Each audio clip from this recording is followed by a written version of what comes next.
നിയമസഭ സംസ്ഥാന വനിതാ വിഭാഗം സെക്രട്ടറി വത്സല പണിക്കത്ത്.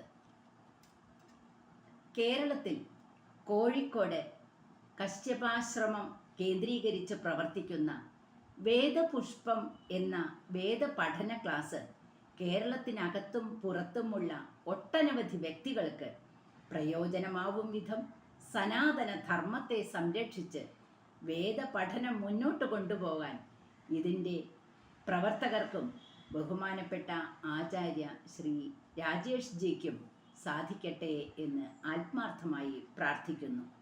വേദങ്ങൾ സ്വായത്തമാക്കാൻ, അത് വേണ്ട വിധത്തിൽ പഠിതാക്കളിൽ എത്തിക്കുവാനും വേണ്ടി പ്രവർത്തിക്കുന്ന ഈ സംരംഭം എല്ലാവിധത്തിലും ഉന്നത നിലവാരം പുലർത്തി അതിൻ്റെ പരമോന്നതിയിലെത്തട്ടെ എന്ന് ആത്മാർത്ഥമായി ആശംസിക്കുന്നു.